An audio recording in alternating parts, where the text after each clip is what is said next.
Shout out to all the people that were sleeping outside on St. Patrick's Day. Mm, It's a tough big scene. shout out. Big That shout is out. that is a tough scene, and I can proudly say that it was not me that was in that situation.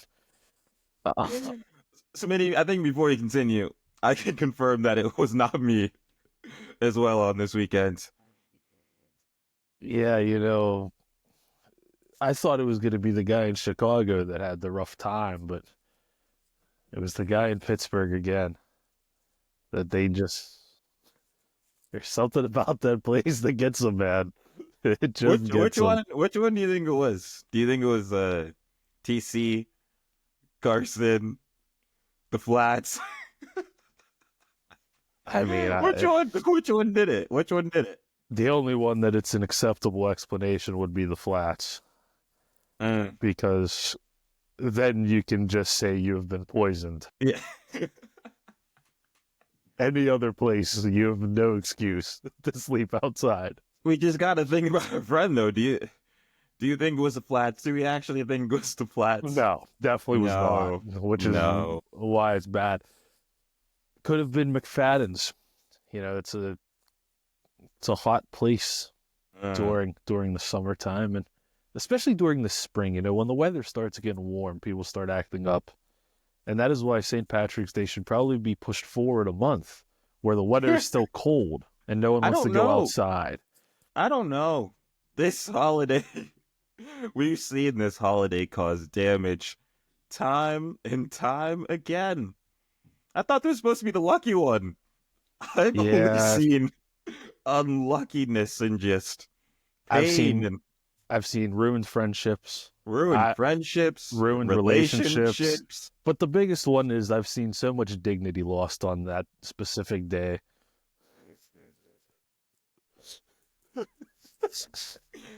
So much Oh, dignity, and just who raised you? yeah, But the thing is, I don't want to act like I'm above it because I've been in there. I've clearly been in there.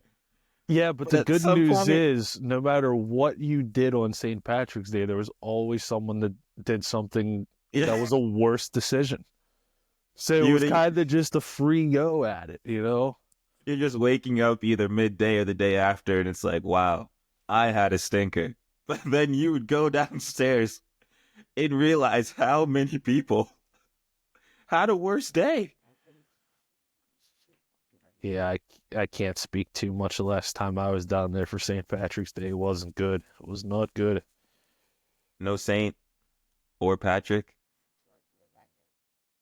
I think there was a guy named Paddy there that was like, "Let's go, guys!" Yeah, Yeah, and I think that was probably part of the issue. The people surrounded by myself weren't necessarily the people that I should have been around. But yeah. sleeping sleeping outside is crazy.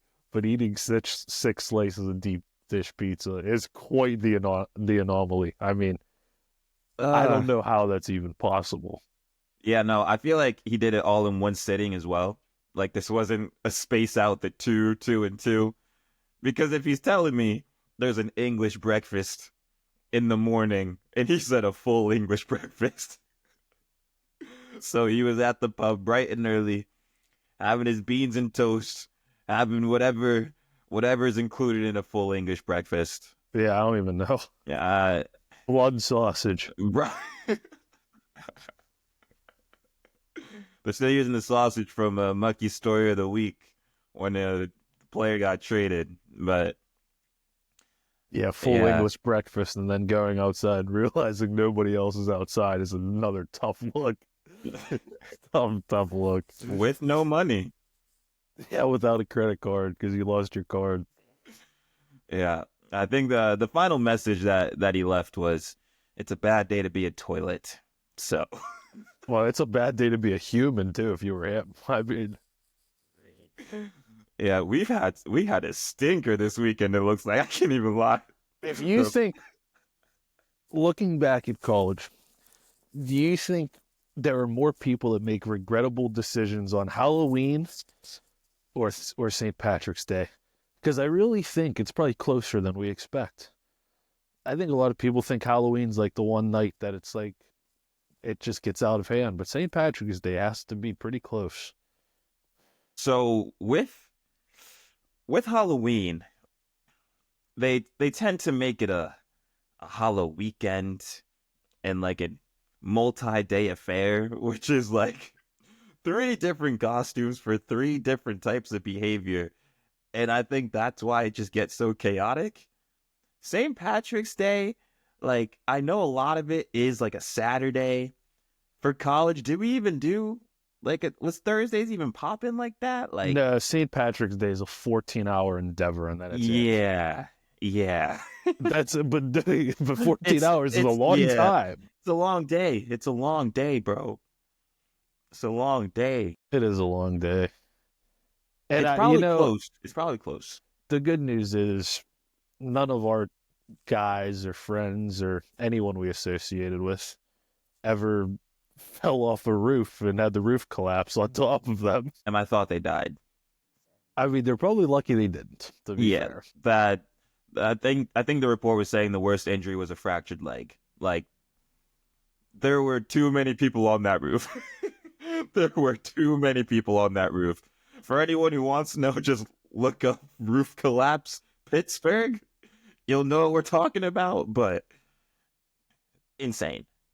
Yeah, your liver has to be lubed up pretty good Yeah. for a roof to collapse on you, and you'd be like, "Oh, there's a roof." But that's the thing too. It fell, and then the only thing that happened were people moved 3 yards to the left and then kept drinking. What are we doing? What are we doing? I can only imagine how long it took for somebody to make the phone call, like, "Hey, a roof just fell on top of 25 people. We need some medics over here." If I was in that situation, dude, I would have thought that there was like a meteor strike on America and we were all gonna die. Yeah. Because in the mental state that you would have been at that moment, to have a roof fall on you, you would have thought the world was ending. Well, would you be one of the people on the roof? Is this your perspective, or one of the people next to the house on the yard? Unfortunately, I probably would have been under the roof. I'm a smart guy. I like, in the shade. It In was the a hot day. shade. Yeah. I definitely wouldn't have wanted to be one of the ones on the roof. Elevated surfaces do not go well with large men. Okay, so I did not want to be up on the roof. I would have rather been under the roof. But I mean, I much would have rather preferred to be outside of the roof, so I didn't have a roof fall on my head. But I'm just trying to enjoy my day. And if I would have lost my St. Patrick's Day because I had to go in an ambulance with a neck brace on because we had 25 people on a roof, I would have been very angry. I also would have been very angry if I was the owner of that house that now has to pay for that. Oh my gosh. Well, I guess you can determine it on how quickly that phone call was made based on when the Pittsburgh police tweeted out, like, Stay hey, off of elevated surfaces. In case you want to live, have a good time. Well, that happened, and then that was the day before St. Patrick's Day. The day after, they had to shut down a party because they said there was like 1,500 people on a street blocking a street. 1,500? Yeah. My gosh. Oh my. Yeah, no, mine was never like that. Mine, you saw me dancing with with a friend on the news. It was nice and calm. A couple I think your side profile was in there for the picture. I was on the news, yeah, me and You and the CBS couple other couple. friends, couple other friends. Good time there. That was a good Good time. afternoon. It's a good day. It's a good day. God, dude, we were there. I think we. Oh. It was like 10 a.m. Yeah, that Brother, was it not like that was not the place we needed to be at either. But we were there at 10 a.m. Jesus, what a time, man. Yeah, and I think it's only right that we let the viewers know there's probably going to be a couple games of footy talked about here, but obviously St. Patrick's Day weekend is a really big weekend, hence Well, Why I she mean, only got you gotta think two out of about the this. 5 here? Think about this. Everything we just said, the reason we're here and 3 of us aren't is because they ran it back for some reason. You're not 22 anymore, guys. Get it together. Get it together. Please. Please have your day, but it doesn't have to end sleeping outside. That's all we're trying to say. Yeah. That's all we're trying to say. That's a rough drive home from Chicago today, too. I can only imagine. Oh, A lot of rest stops needed to clear out the system. You might as well just leave Monday morning. Like I feel like there's no point of doing the Sunday. You might as well just move there. Yeah. But yeah, no. To everyone, this is the end of season 2, episode 20. Is that right, Smitty? Episode 20? Yeah. We're cruising. We're cruising somehow, some way. But no, any likes, comments, subscribes on the YouTube, that helps. Apple and Spotify goes a long way too. But it's 2 right now. We're seeing if a third shows up. But he might. at the gym, so he's in better position than the other 2 are right now. But no, there was footy as we lead into this international break. For anyone on YouTube, you can see that I have a Newcastle jersey on. There was a final today. Smitty, I just want to leave it to you. We're gonna win the league. We're gonna win the league. I feel like prep is wrapped up. Now you're gonna believe us. Now you're gonna believe us. We're gonna win the league. Rough week though. Oh, really rough week. First PSG, now Newcastle. How you feeling, bro? Yeah, it's tough. It's a tough sight. But I don't know whether it's just the players are knackered, which feels like it. Some of them are, clearly, or if it's just that there's been some stupid decisions that were made. I think it's a mixture of both, to be honest with you.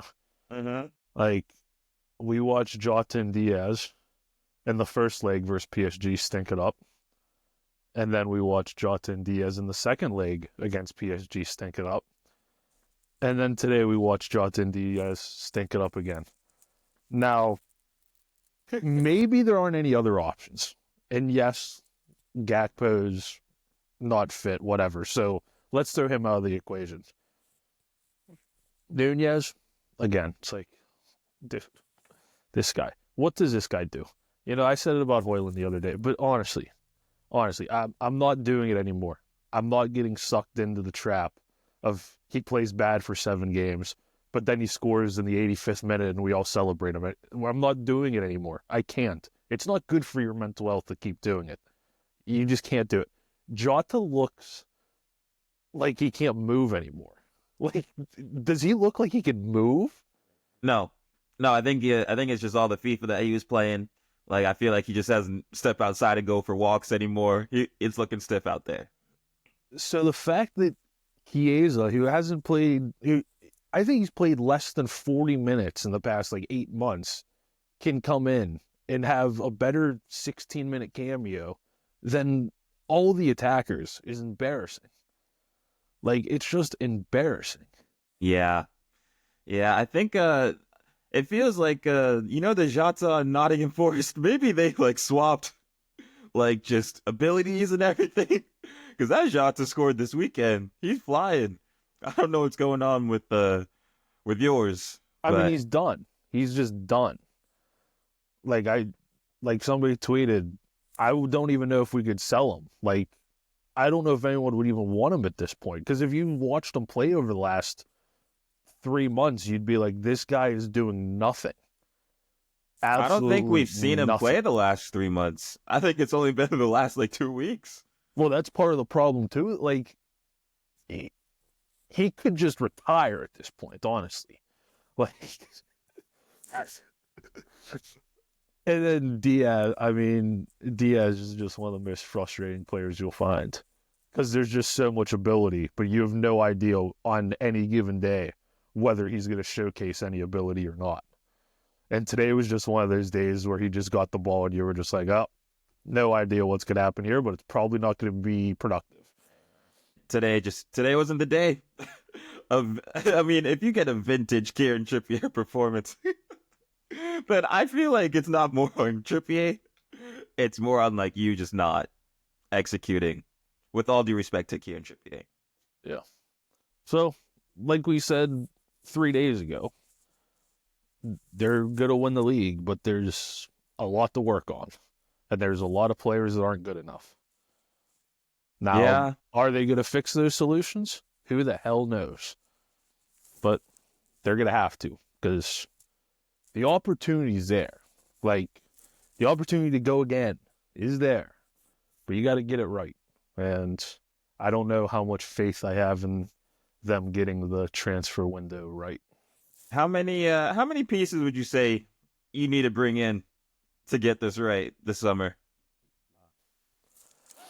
You need a left back. We can all agree on that. Okay. Probably need a center back. Yep. If Trent leaves, you need a right back. So that's the 3 just in the back line. Yep. You need another midfielder because obviously he doesn't trust any of the midfielders we have other than the 4 that play. You think Harvey Elliott's leaving? I think so. I don't know if they'll want him to leave. I think if they can get an offer that entices them, they'll be like, yes, you can leave. I don't know if he'll want to leave either, but he should want to leave because it's like, at this point, why aren't I playing more? And then they need a striker and a left winger. I don't think they need like a starting left winger. I think Gakpo is good enough to be the starting left winger, but if Diaz goes, you need depth there. And then striker, just bring me somebody. I don't care. Like, get rid of both the Chuckle brothers up top and find somebody. I don't care if it's Isak. I don't care if it's Sesko, Cunha, Alvarez, João Pedro. I don't care who it is. It has to be somebody that can score goals. Yeah, and I don't know. I feel like Isak was that celebration was very Mbappe-esque when he sent Guardiola sliding. I don't know why he did it, but it worked. The hate watchers were loving it. They were absolutely loving it because Virgil, tough one. It's a tough one. Not saying he played bad today, but who knows? Who knows with this guy? Nobody knows. That's the problem. I mean, I feel like we're avoiding the other conversation here too. Yeah, I mean, he's just been non-existent for 3 games. We are. But he's also during Ramadan. He's also kind of been enabled to be non-existent in 3 games because he's just been standing on the touchline, not doing anything defensively. And it's like, if the ball doesn't get to you, you still have to run. Like, that is true. He just hasn't been moving. That's the problem. And I don't know why. Because during, like, when he was playing well, he was still defending. Now maybe he's like, Trent's not back there, so I don't have to go help as much. But you still need to help if you're not going to contribute anything going forward, which I can't even give him that much help because the fact that they're top of the league playing with some of these guys that he has in front of him at forward and left wing, God bless him, honestly. Yeah, no, I feel it. It's just interesting because I won't even blame that on Salah because Slot's definitely told Salah stay there regardless. I feel like Salah would defend more, but it just seems like Slot's telling him to stay there. It also feels like as much praise as we've given him this season for changing tactics, like you said, 3 games in a row of doing the same exact thing, you're going to have players that are tired. You're going to have teams that are going to figure it out. And another thing that I think it was Jamie Carragher, what he was talking about, the Dan Burns goal. I feel like that would be so avoidable It's a simple switch that wasn't made. Dude, And he won the header on 5 straight corners before he scored. And what are we doing McAllister's here? still marking him. Even after he scored, McAllister was still marking him. Like I was just so confused because that's such a simple switch. It was like earlier in the season when we were laughing how Lissandro Martinez was defending Milinkovic. Of course Milinkovic is gonna win these headers. Like what do you expect? Yeah, it's just lack of common sense, really. But it is what it is. Got to win the league. I get it. Yeah, And no, because go again in the summer. Like that's probably what's more interesting. Maybe yeah, for both teams, that's probably what's good. Well, obviously Newcastle deserve their credit and congratulations. It's a big accomplishment because they've been waiting a hell of a long it is time. 70 And- years. And they're a club that I can get behind how they do things and how their fans are and all that stuff. So we do want to give a shout out to them. But both teams, like the summer is going to be huge because one could be losing players. They're both going to be losing players. It's just a matter of who they can bring in to replace the guys that they'll lose. It's if Newcastle's in Champions League, it changes the combo. I don't think It they will changes be, the though. combo. That's the problem. You don't think? That top four race, Well- there's like 8 teams. There's like 8 teams right now. And Chelsea, we'll get to them later, but Yeah, There's- but they might. I think there's a chance now that they're going to ride this high, and then it might come crashing. But I hope they get top 4. I really do. you probably need top 5, like with the coefficients and everything, with how everything's going. Maybe England still gets a top 5 shout, but yeah, it looks like they've been the team in form like the most in that top 4 race. So that's why I'm not confident they'll get it, but they have a good chance.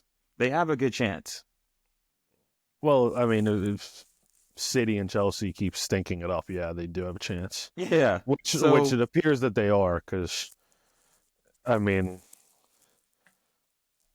but we can talk about Newcastle a little more. Yeah, no, I think with Newcastle, they wanted it more. That's what it felt like. That's what it plain and simply felt like. You could see like the game tactics that we've seen from them prior, like Joelinton, Tonali, Bruno G. They were just more aggressive. They were just making the plays that needed to be made. And then when Kieran Trippier shutting down Diaz, when Isak, he was okay today, but the goal just solidified the performance. Like, if you're okay in the final and get the goal, then it's a good showing. Like, there were just more better performers on Newcastle, and they fully deserved it. Curtis Jones, what a ball! If he would have scored the chance, I don't know what minute it was. It was like the 70th or something, where he hit it right at Nick Pope. Yeah. If he scores, I have all the confidence in the world that we come back and win. But he didn't, because he could have hit it anywhere but there. Nick Pope, great save. Trippier, turning back the clock. Joelinton, just being a thug out there, and it works. Mm-hmm. So and then, God bless him. And then, I mean, he is. Let's be honest. He is. He is. He just protects Bruno G, 1,000%. But and then last but not least, Livramento, because we did talk about Salah, but Salah had 1 touch inside the box and then like 23 touches overall in the game. That goes without saying. Livramento clearly did his job. Him and Dan Burn doing this right before the England call up, like it's good vibes without Anthony Gordon too. So yeah, Newcastle did their thing, and I love the fact that, well, I hope it happens, but just trophies meaning something again. Like, I don't care what type of trophy, these things clearly mean stuff. If Dan Burn scores and then the fans are out here just like, oh my gosh, they're doing that on the streets. They're doing that on the streets of Newcastle right now. But No, if Danburn scores and then you see like tears and just all this emotion, like this means something. And I'm glad it got to be on full display. So, yeah. Up the Toon Army. Up the Toon Army. I hope Anthony Gordon goes to England camp and tells everyone that he's going to Liverpool again like he did in the summer. Him and his boy Hendo. No, God. I would have taken Hendo today. Could have used some experience in there. He would have ran for sure. He would have died after 40 minutes. Probably. Him and Robbo. Oh, my God. Turning back the clocks. No, we don't need that. Where do we want to go next? There was a quote-unquote London derby today. Actually, there were two. But I think we can go with Arsenal and Chelsea. So disappointed with this team. I'm ready for this one. Okay, so Cole Palmer's never played at the Emirates. How is that possible? I didn't even know that until now. What do you mean he's never played at the Emirates? He's never played at the Emirates. I don't know if he's ducking them. I don't know what it is, but he's never played at the Emirates. How many times has it been? Like 6 times he's had the opportunity? Maybe. Probably. At least. If there's a narrative, you can't. No, I'm just saying what I saw. I just said Cole Palmer hasn't played at the Emirates still, and I was like, that's interesting, because I look at Chelsea and I go, it looks like no one played at the Emirates today other than Arsenal. Yeah, it's like I could just go on this whole rant again about the game itself and like everything, but it's at a point where if you're just scrolling like Twitter or social media before, Chelsea fans already knew they were losing this game. Like they just literally, I saw 4 different tweets from the day before just saying, just put the 1-0 whatever header in the bag and let's move on with our day. That's literally what they're saying, and that's exactly what happened. Like, what did we talk about? Nkunku, all these balloons for no reason. Freedom fighter Sancho. You know how bad you have to be for the team that has the obligation to buy to not do it? What? Why is Pedro Neto playing through the middle? This is a whole other thing, too.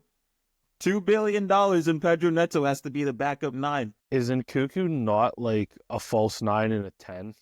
Currently, he's not a player. Like, why is he not playing up top? Like, it seems like a stupid question.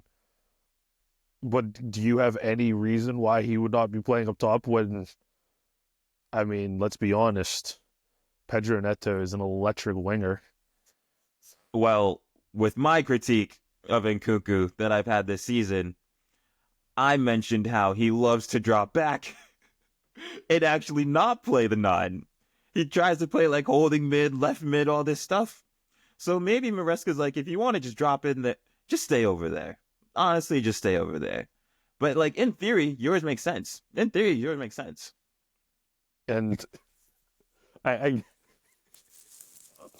Why do they keep buying midfielders if Reece James is going to play in midfield? Just why? What's the point? No, that reminds me. There was a tweet that I saw and it was like let me find this real quick. I mean, Lavia is sitting on the bench. Is there a reason why Lavia couldn't play in midfield? Perfect. Lavia, our best midfielder for the first 15 games, is watching James play in his position. James watching Fofana in his position. Fofana watching Paddy in his position. Make it make sense. Yeah, it's a good way of putting it. I don't know why Badiashiel's playing at all, to be honest. There's no need for him to play. Colwell. Fofana should be playing center back. Colwell, I genuinely don't know anymore if Colwell's a left back or a center back. I couldn't tell you. And that's a problem, because if you're a defender and you don't know whether you're a center back or a right back or a left back, that's not great. That's not where you want to be. Reece James playing in midfield with Caicedo. Reece, Reece James playing midfield. Kenny, Reece James is playing midfield. He was England's best right back 2 years ago, and he's playing midfield. This is all part of Pep disease. Like Maresca ball is literally the Pep disease variant, and I don't know why. Well, here's the thing. Did you hear his press game conference after? He was happy with the performance. I saw a quote that he said how they played against them last time wasn't much different, and the games were similar. But I mean, dude, these are just bad decision makings. Yeah. But like, what do we expect? The whole club is ran by bad decisions. Oh, these FIFA career mode artists, man. Like, I'm so over it. I'm so over it. Every single time, like you said, when they're buying all these up and coming products, if you want to be a stable team, if you want to be a team that's taken serious, just start buying older players. There's nothing wrong with having 1 to 2 year contracts on some of these players. They can teach some of the people that are upcoming that you're trying to build in your project. Like, there's just so many benefits to having different ages in your team. And I don't get it. I never understand it, why they keep doing this. Like, this theory's dead. It's dead. Just let me go through some of these games that they've played recently. Arsenal 1, Chelsea 0. Aston Villa 2, Chelsea 1. Brighton 3-0. Brighton 2-1. Man City 3, Chelsea 1. Bournemouth, Chelsea 2-2. They lost to Ipswich. They lost to Fulham in that time period. They drew Everton. They drew Palace. They beat Spurs on December 8th, 4-3. The last game that they've beaten a team that they'd arguably not be favorites in the game is against a 16th place Tottenham team in December. They haven't won a game that they shouldn't have won since December. That is nasty absurd. Work. This is nasty work. And it's just like, they're top 4 still. Like, they're still top 4 hunting. That's why I'm mad at the rest of the league. Like, this is insane. A team that's probably won like 4 of the last 13 or whatever you were just saying is still hunting for top 4. This isn't good. This isn't good. And I'm very upset with that. But well, you just know you're not going to get a surprise when Chelsea comes to town. If you're the betting favorite to win, you're going to win. If you're the betting favorite to lose, you're going to lose. It's that simple. Yep. There's nothing like, there's no individual difference maker. And I hate to say that because they have a lot of expensive players, but Caicedo's not like an individual difference maker. As good as he's been, he's not going to win you a game, respectfully. He will, yeah, with 2 to 3 other players, I think he would become that, if that makes sense. Like Cole Palmer's that, but we talked a couple days ago about how Cole Palmer's form is in the gutter. But that's probably because when he gets the ball, Maresca tells him to pass it backwards, so it's kind of hard for him to get goals and assists. Yeah, I mean, like this is all just telling me Maresca has to go. Like, regardless, Champions League or Europa League, I'm gonna say it right now, he needs to go. Well, that's not an ownership that's very patient with what happens. So it wouldn't surprise me if he was gone.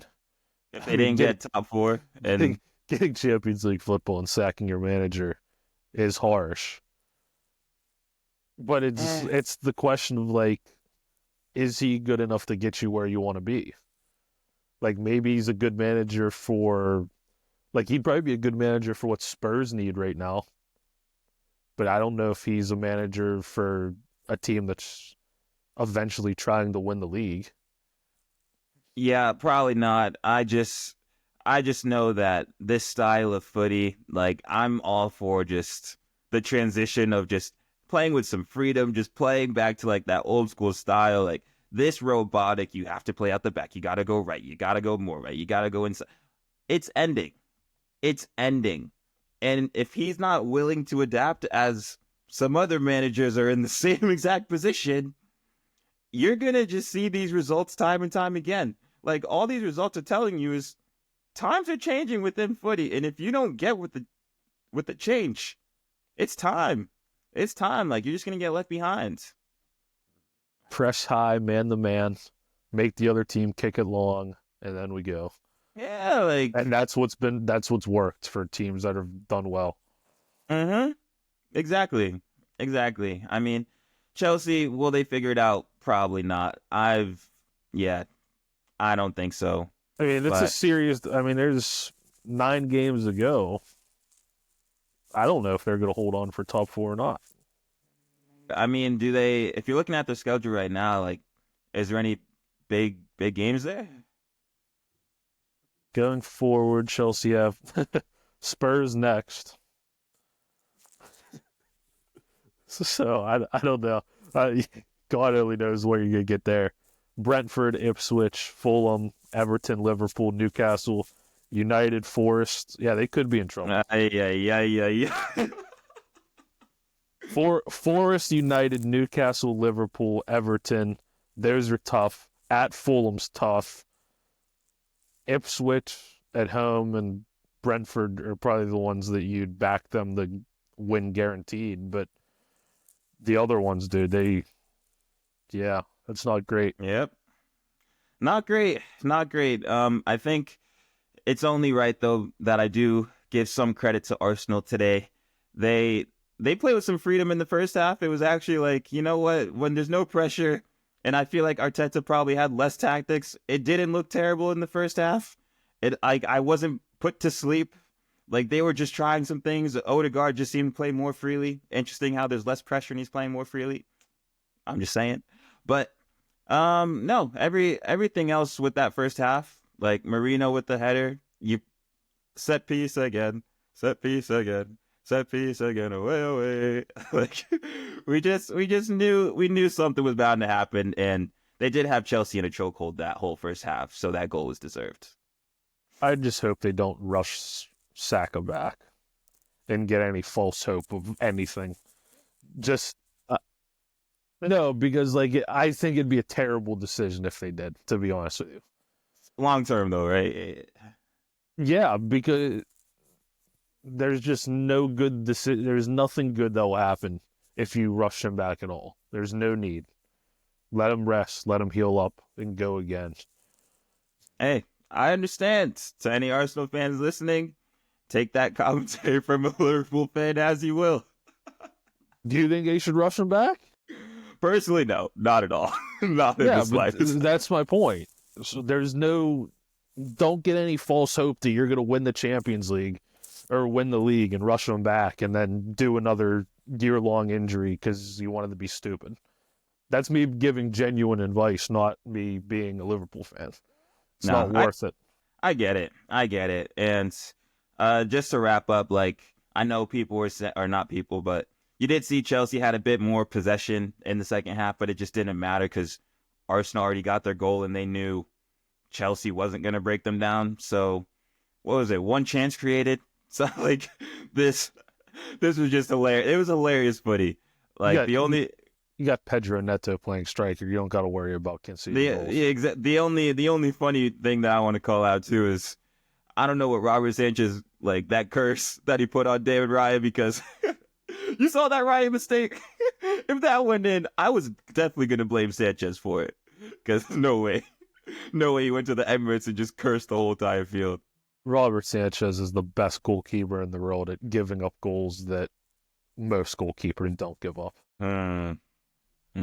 That's well said. I'm here for it, and I think we're good with Chelsea Arsenal.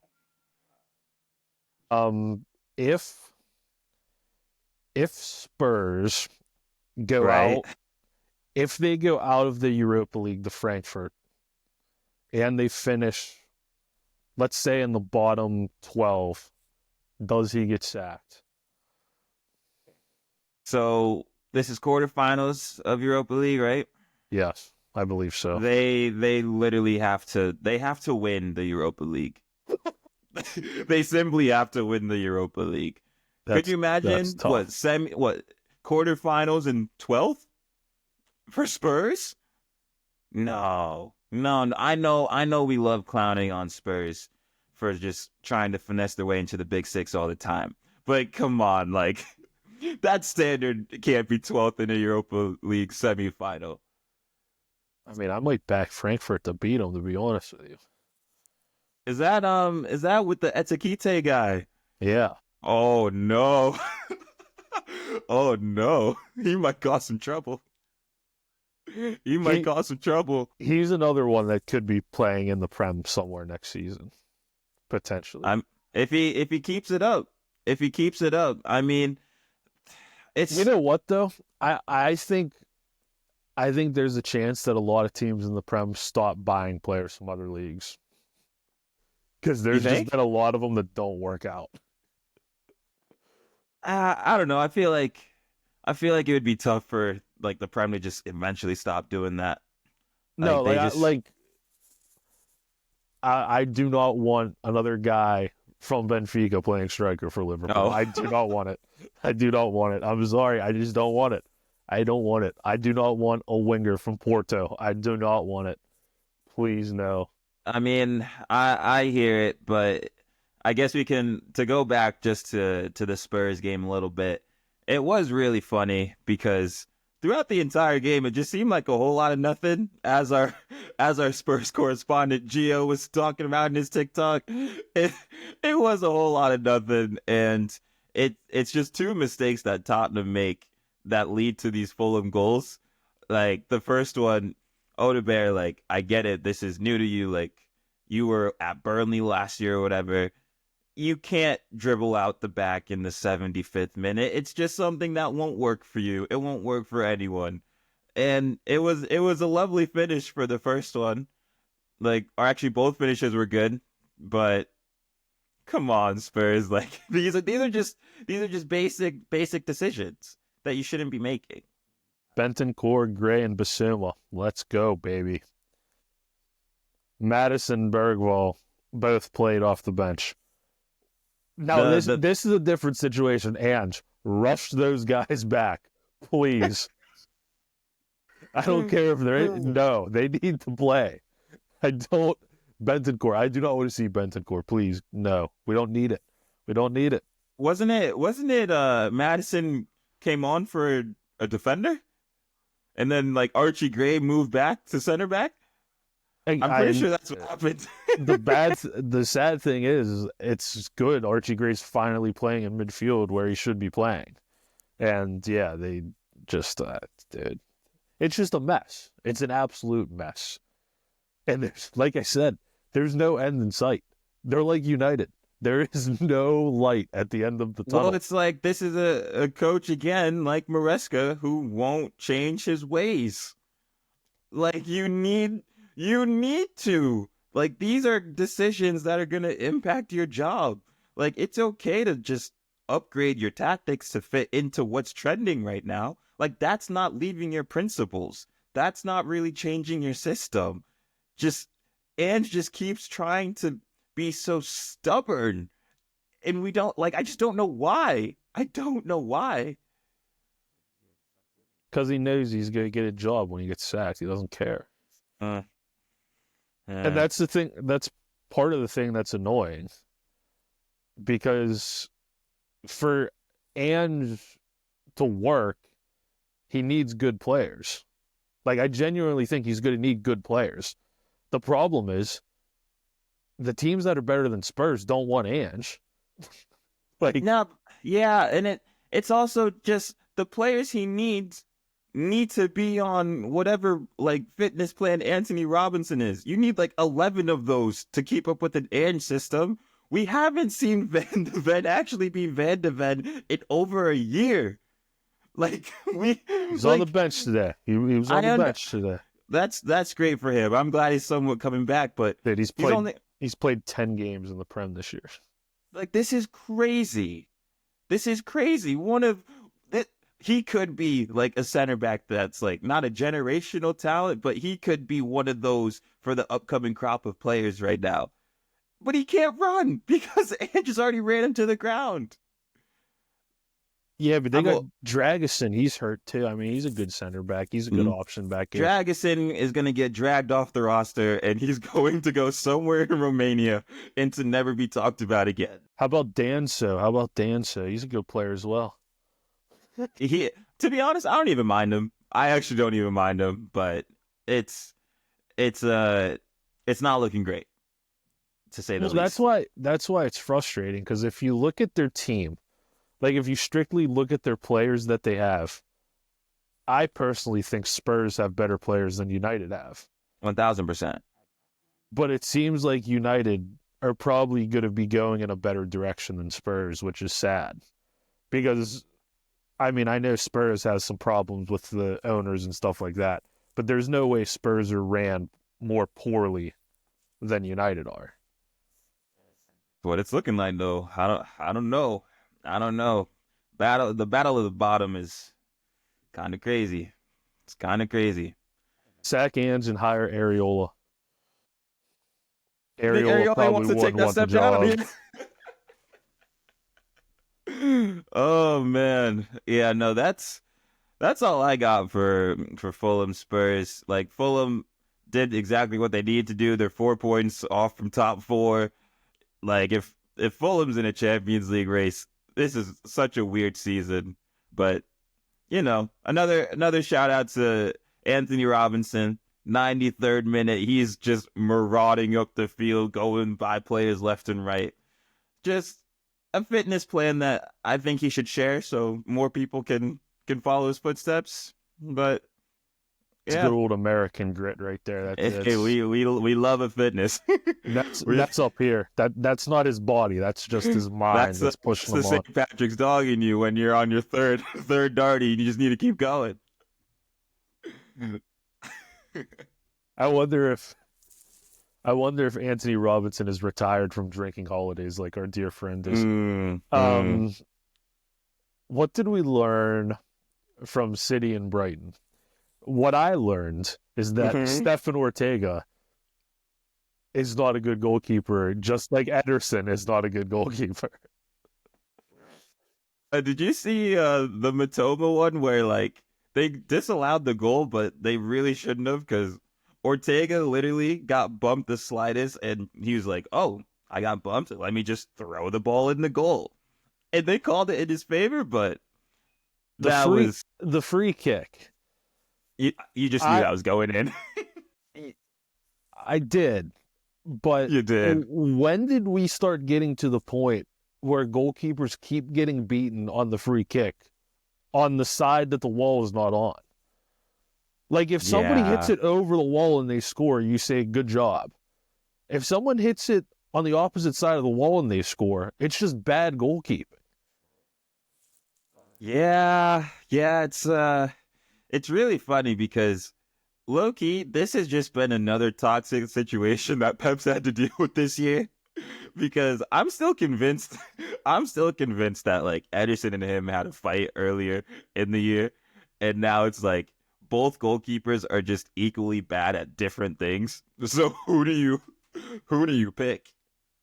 Buy a new one, I guess. I don't Well, know. hey, maybe. But it's like when you look at the lineup, you have to question whether they're even trying to win. Like Bernardo didn't start. I know he got hurt. Foden didn't start. That's a funny KDB one didn't too start. because I don't know if Bernardo actually got hurt. Like he was like holding his knee, but he like was also like, "Why'd you take me off?" Kovacic didn't start. Yeah, Grealish, we don't expect him to start, but nope, nope. We eventually, don't like, care. get We this don't guy care. some minutes. This guy is like Chiesa. Get him some minutes. He might be good for you.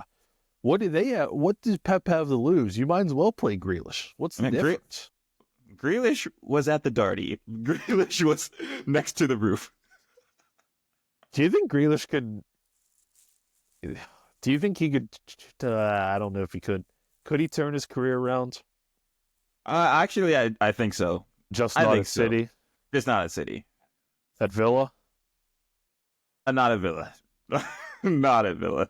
I don't. I don't know if it's like a change of country, but I could see Jack Grealish figuring it out. Marmoush was good again.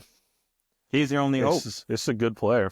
He was their only hope. Like, if watching the game, because he won the pen, even though Webster, that defending was, I won't even get into it. It was interesting. It was interesting for sure. But like, he's the only one that's actually like running around trying to create stuff. So yeah, Marmouche, maybe he's looking around like, what did I just sign up for? Because this ain't the city that he's used to. But yeah, no, he looked good. He just doesn't he just doesn't make you think that he's a Pep type of player, though. That's the weird thing. And he's still playing well. The scary thing is that Pep hasn't had a whole summer with him, so he's not going to transform him yet. But I'm scared when he does, we're going to be like, who the hell is this guy? This ain't Marmouche. Well, if they have Rico Lewis playing right back, I don't think we'll have to be too scared about City. The good news is, I saw the meme and it was like, City spent $200 million in January. They still suck. Woo! Yeah. And it's true. Like, it's true. They have two wingers that can go past anybody, but have no ability to find the final pass or score a goal at all. Like, at all. Well, one of them today secretly had a stinker, or yesterday, whenever. Savinho. Oh my God! I was like, he was so bad. Why was he so bad? He has 2 goals and 9 assists in 38 games. I don't think that's terrible. GA is, I think it gets looked into a bit too much.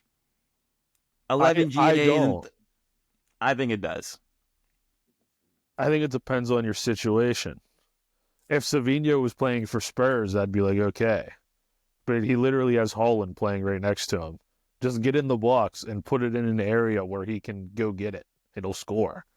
That's fair. Like, he's getting it in the box. He's just flashing it out of bounds on the other side of the pitch. Same as Doku. Like, Savinho wasn't even getting to the box. I'm telling you, the passes that he was giving away to Brighton were egregious. Like, they were egregious. He had the one chance. He, shot it from the corner of the 6-yard box, and it went out for a throw-in. I do remember that one.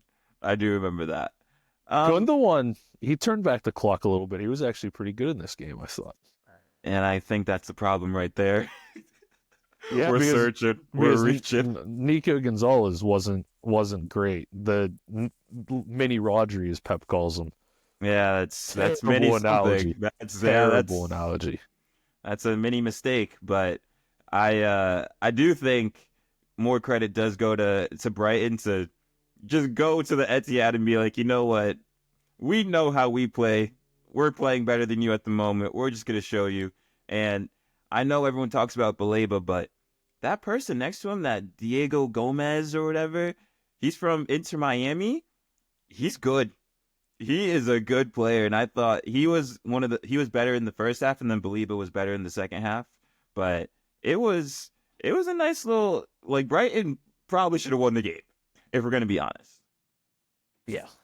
And they're gonna sell $100 million worth of players this summer and do it all over again. They just signed some 18-year-old South Korean on a 4-year deal, so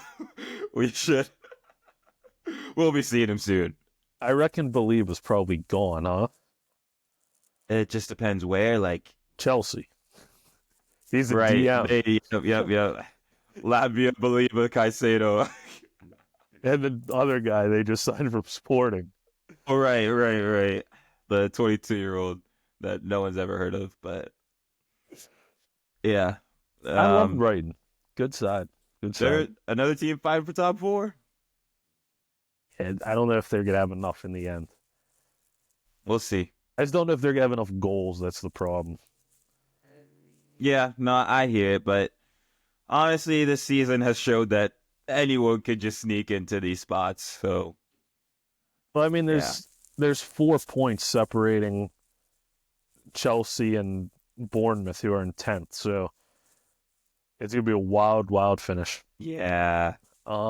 Let's see here. Any other games? Do you want to talk about United a little bit? Yeah, we can talk about United. They were waiting on a miracle. 21 games. It took a while, but Rasmus Højlund back on the score sheet. Back on the score sheet. He took the goal well. Bruno FC. It is Bruno FC. Did you see the stat? 31 GAs in this United team. That is absurd. You want to That know is what? absurd. I saw a stat about Bruno the other day. It's actually pretty sad. He has the most combined goals and assists in Europa League history. What? Yeah. That's kind of sad, though, when you think about it. Oh, my gosh. Because he's way too good to have be playing in Europa League. Europa League and 14th place battles. Yeah, no. Bruno, again, class. But, no, like, Leicester... Leicester just... The first goal for Højlund, did he take it well? But it's also like, Wout Face or whatever his name is. What are you doing here? You're just letting him go into the box and place at bottom corner. They to have this United side look that comfortable for 90 minutes, like it's interesting. Like it's a choice. Maybe Ruud van Nistelrooy was just paying his respect again, being like, you know what, United, you need these points more than we do because I know where we're going. But no, it was good. It was a good performance. I just feel bad for Heaven because that to not even show the replay of the injury. I'm like, hey yo, like I've never seen that before. So for someone who's just getting into form, yeah, you see it. This clip sums up Leicester right here. This is a commentary of a foul throw. Okay. Right. Okay. Wow, that's embarrassing. Premier League football. Will they not for much longer, Jim? And that sums up Leicester. Premier League football, probably not for much longer. Yeah, no, it's a sight because the Leicester fans, they don't even like boo anymore. Like they're just going to go and just sit there. Like it's an interesting sight to say the least. 4 wins, 5 draws, 20 losses, and a minus 40 goal differential. Yep, I don't know how we've let it get to this point. This is a Leicester we've seen competing for Champions League in our time. Well, Spurs got to be careful. They're going to be next. I mean, right. I'm not kidding. Like they're getting there. They're close. They won the league 10 years ago, and now they're getting clowned. Yeah, no, it's commentators on NBC, and everyone wants to clown United. So the fact that they're clowning Leicester instead is hilarious. No, Garnacho, another one on the score sheet. He finally scored. Bruno, goal and assist today. To the was it Mavrodidi, the left winger who got cooked by Dalot. Did you hear me just say that you got cooked by Dalot? You can't have Dalot drop you. Horse brain Dalot. You can't have that happen. Starts like barking. How about Wout Foss? That guy's a good player, though. Huh? That's what I'm saying. The only good thing is that he had today was arguing with Xerxes. It was an Afro on Afro crime. Like, that was the only thing. That was the only thing. Then Leicester, I mean, it could be a while before we see him back up in the Prem, to be honest, because I think Vardy's probably at the point where he's going to be calling it quits here soon. And if he's not there, I genuinely don't see how they're going to get back into the Prem. And with the ownership and everything. Their players are bad, really bad. Do you think it's a championship thing? Like, they're just not ready for the Prem anymore, and we don't know what happened? I don't know what it is. Like, once you make the jump from championship to Prem? I mean, if you look at Leeds, like, Leeds have a hell of a lot better team than Leicester have. And that's saying a lot. Because there aren't many good players there.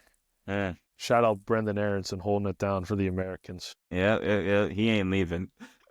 He ain't leaving. No, I get what you're saying, though.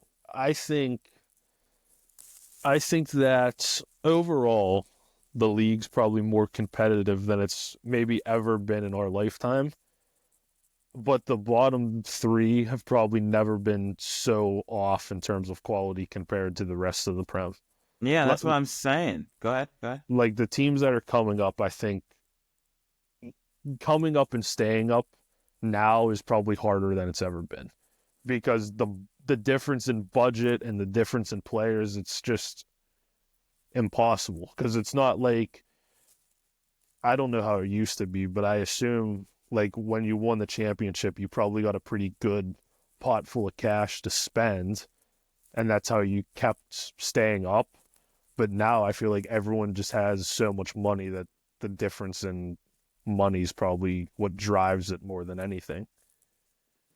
Yeah, I hear it, and I feel like with teams that are like coming up, the only successful team to do it recently was a Brentford, like because they're still not new to the Prem, but they've become an established Prem team, so they're probably the last ones to actually do it successfully.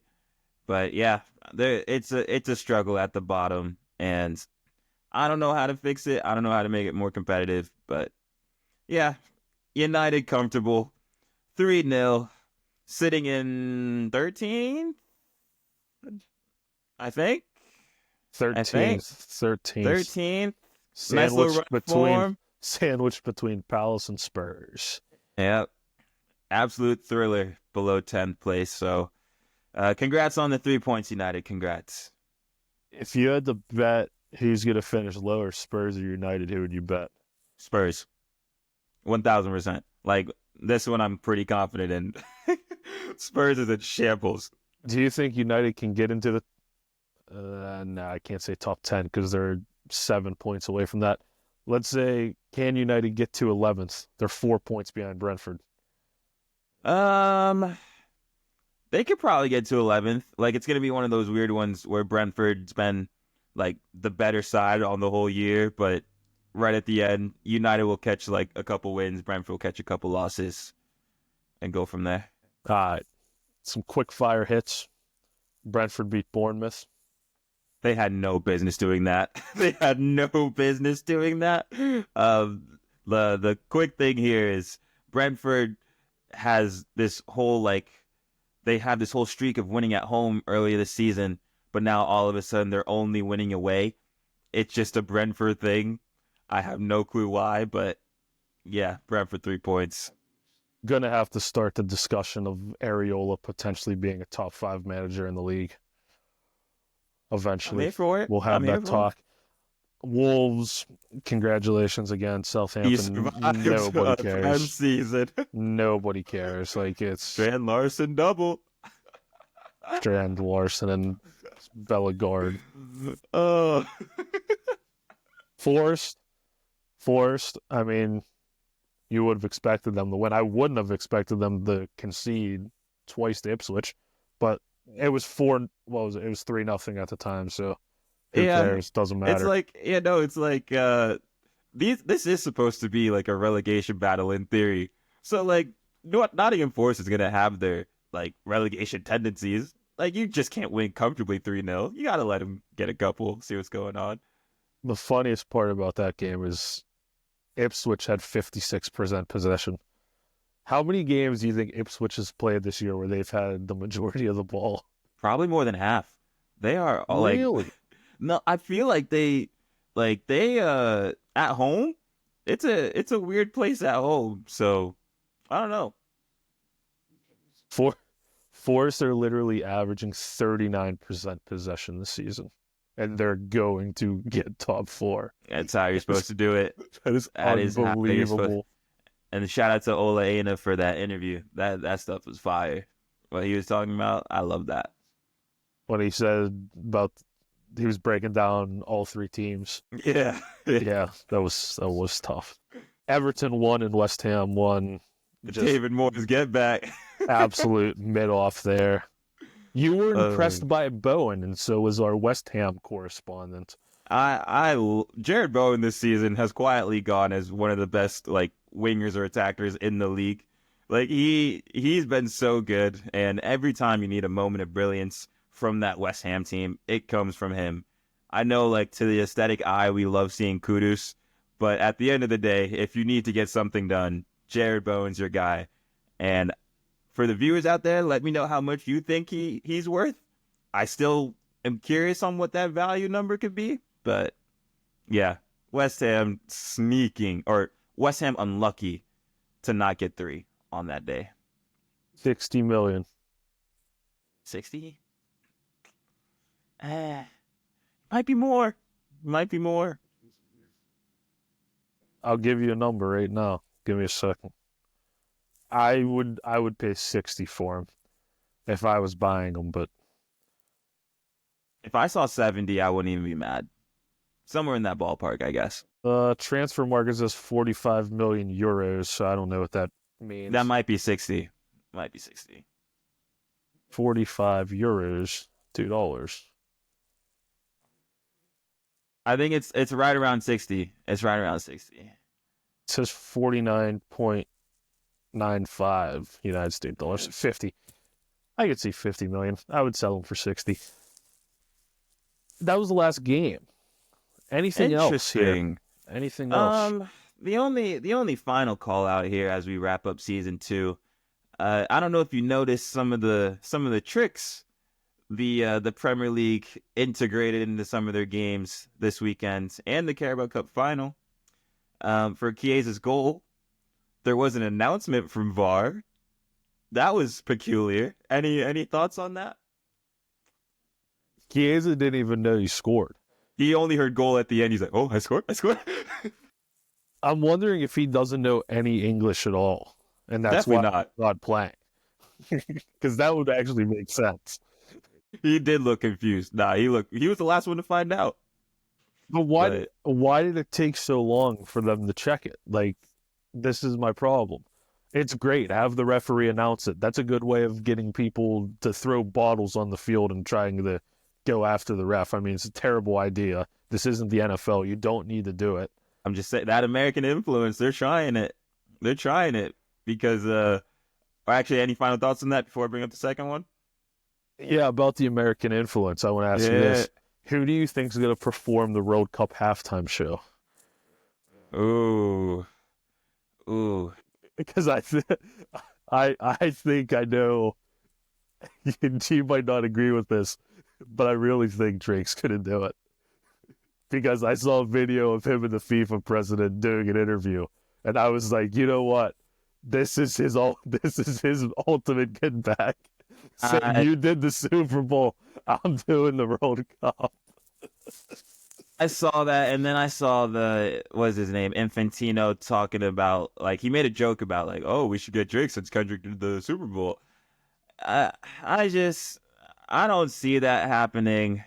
A shout that might be a thing.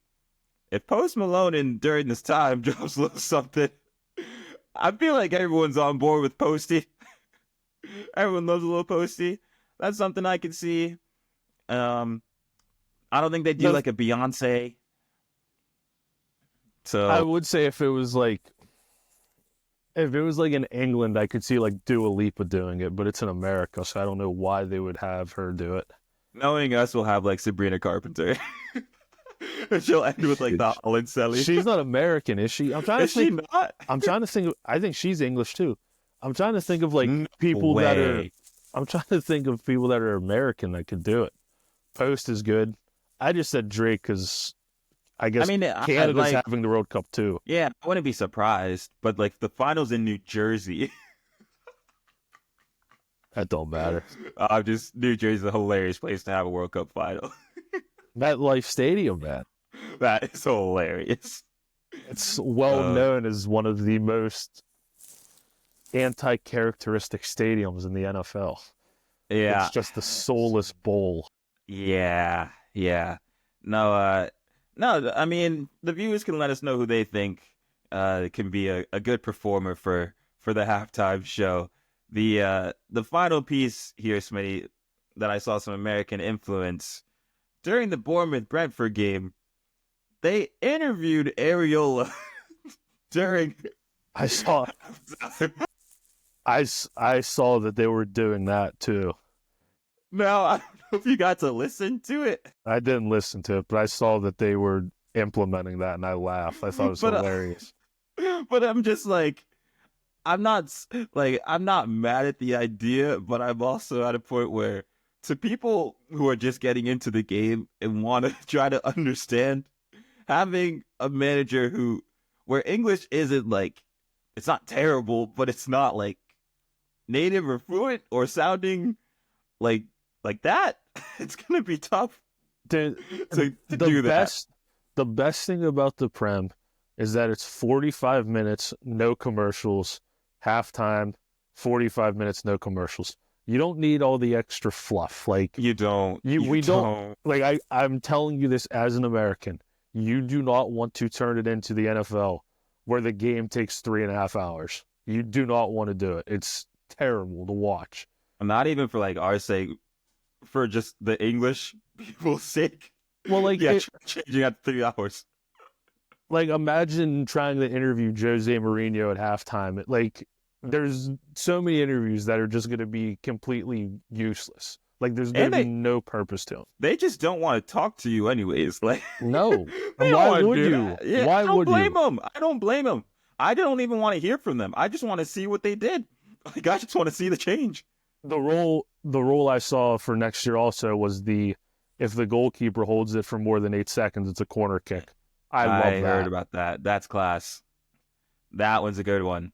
That's Apparently they've been thinking about doing it for a while, but they've always thought about doing like an indirect free kick, which that would have been, yeah, that's too much. You can't do that. It's a good thing they didn't do that. If that happened to my club, like if that happened in AC Milan where that was the goal that got conceded, I would have flew over there myself. You just know though this rule's not going to be implemented. Like the first time it happens and somebody scores, it's going to be a shit show. like we all know who's gonna do it first, and that's Anthony Taylor. And it will either be a Liverpool, Arsenal, or City game.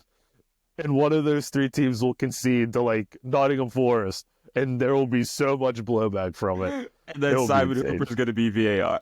Yeah, and he's gonna have the stopwatch and be like, "Oh, it was 8.2 seconds. It was the right call." And then they're gonna have that moron go on Sky Sports that does the referee interviews and stuff. We got the footage from this. We're gonna show what happened.